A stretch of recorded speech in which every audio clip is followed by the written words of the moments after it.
Alright, so I've realized that we're invading fruit with PH and two O's. Um, some of you might be thinking, wow, Tom's kind of a dick. Like, he gets angry when people use Estus flasks against him, and like, he's completely merciless and calls them noobs. I don't really mean that, I mean, I'm mostly talking to myself right now, and they can't hear me. My opponents, unless they happen to be somebody that watches, these walkthroughs, will never hear what I say about them. This person is hysterical looking. I will bow. Uh, But so the reason why I like frown upon using Estus flasks, because this is like the place that you can really PvP people in this game. Um, he's not really breaking through my guard anytime soon with that dagger. And so using Estus flasks against somebody that happened to invade you versus you invading them, like I realize if you're trying to beat the boss. Oh god, that hurt. All right, that almost one-shotted me. In fact, he thinks I'm dead, I guess. That is not the case.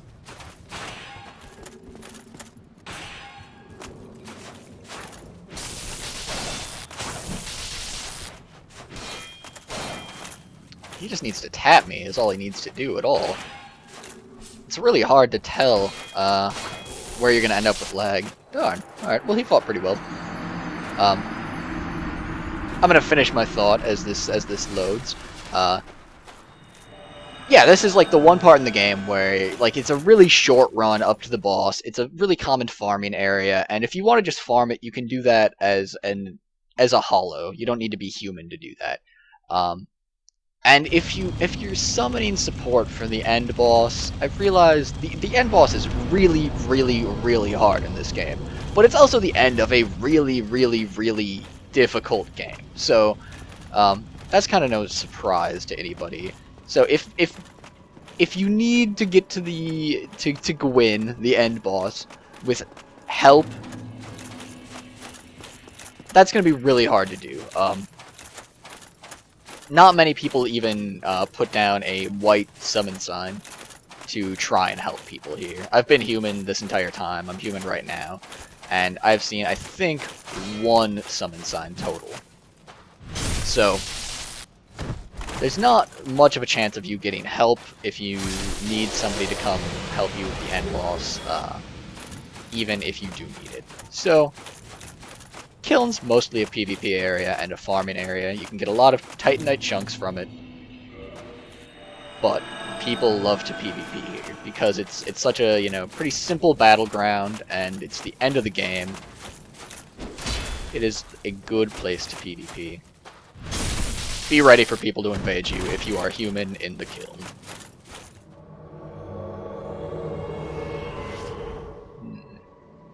Watering Mint. We have fought this person before.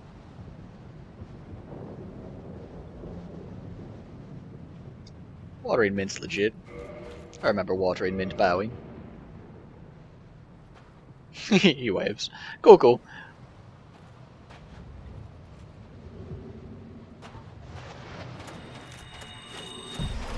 Doesn't seem to be a pyromancer, but you never know. I think Wandering Mint was in like full Havels last time I fought him.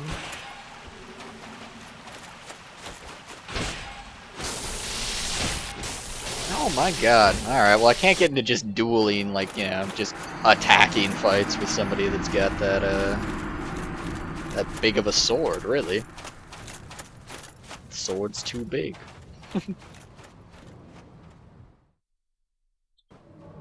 Alright, so I may have said something incorrect earlier. I think it actually turns out that people can challenge a boss even if I do invade them. I think there are circumstances where having somebody invade you stops you from challenging a boss, but it's not my red orb style. That was actually a pretty cool safe attack that he managed to launch there. I don't really want to get in close on people anymore because at least just sort of like a coin flippy sort of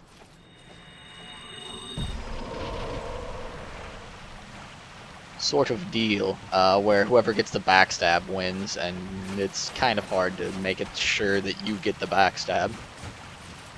What does he have here?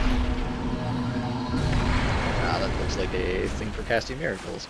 That, for some reason, probably should have knocked me back or something like that, but it didn't. He's managing to penetrate my guard a little bit, so he's got some sort of an enchantment on that.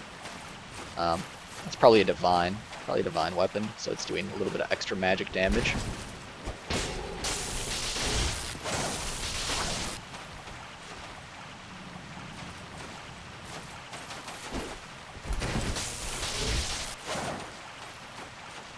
Oh, swigging your flask, eh? Cheap. It's cheap to use your flask.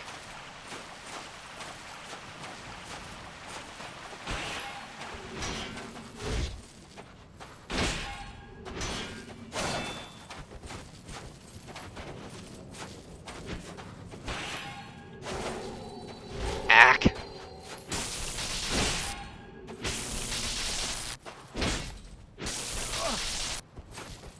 He's a flask user, so now I've got to not let him get even like an ounce of free space.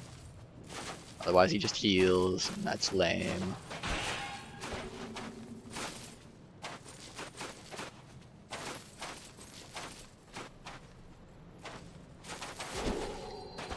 Well, backstabs rule your world, bro.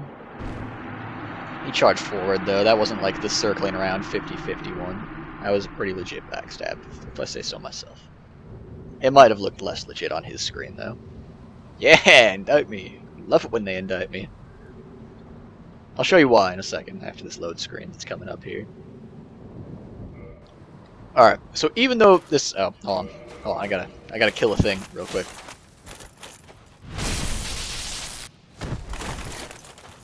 There's the Book of the Guilty, right? I'll pull up the Book of the Guilty in a second so you guys can actually see what's going on in there.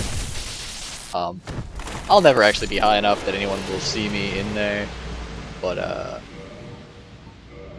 Book of the Guilty, Book of the Guilty. I'm pretty sure I bought that way back when. Got the indictment there. Ah, darn. Alright, well, it actually says how many indictments you have in the Book of the Guilty. So...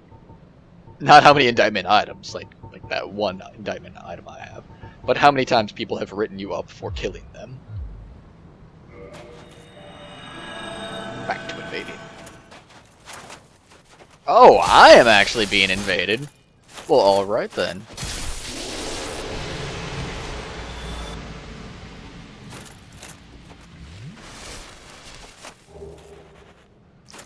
I will bow.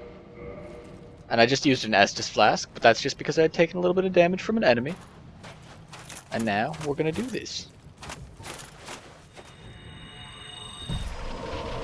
Oh! Laggy, laggy backstab.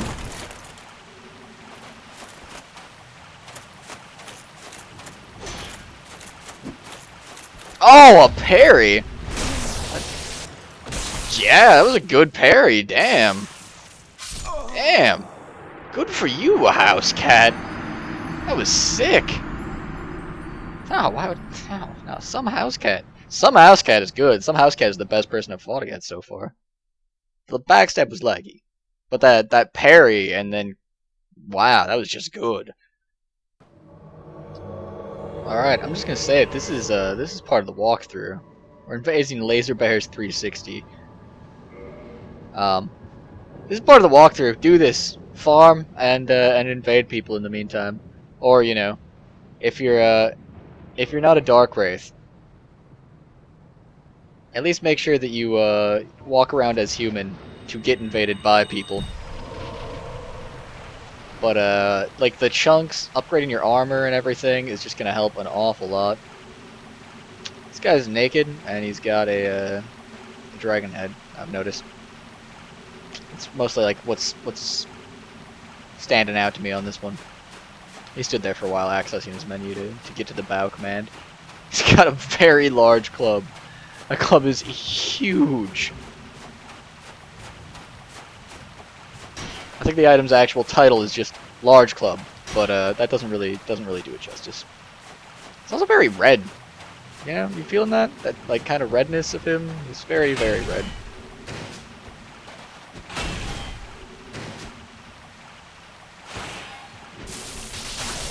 Oh, he just staggered? Yeah, he doesn't have much stamina, I guess. Upgrade your endurance. 'Cause now I know. Now I know I can stagger him just by attacking. That's all she wrote for him. Gotta upgrade your endurance. Otherwise that happens to you. Oh, I should be bowing. Dang it. It was a good fight.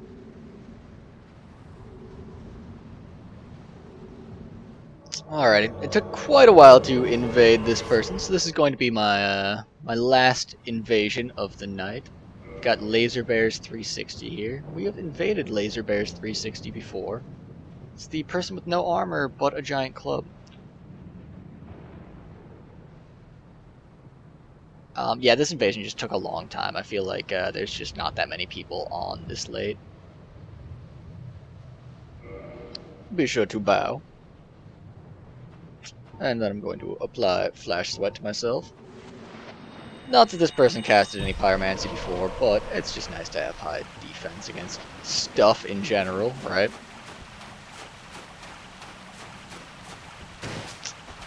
He is naked, so he's got that really fast roll speed.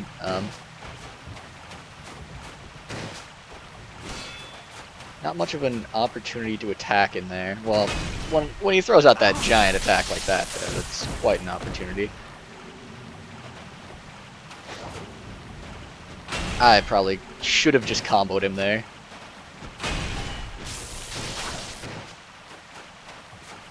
I'm pretty sure that that club will, like, absolutely rock me if it hits me once.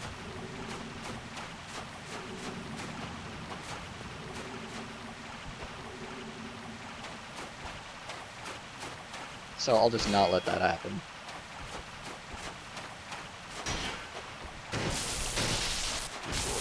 And there he goes. I just caught him in the middle of his attack. Took him down. After the backstab, took off most of his health. Wasn't too tricky. Hope you guys enjoyed this. Like this video, comment, favorite, subscribe to us if you like. Have a great night. Or day. Or whatever time.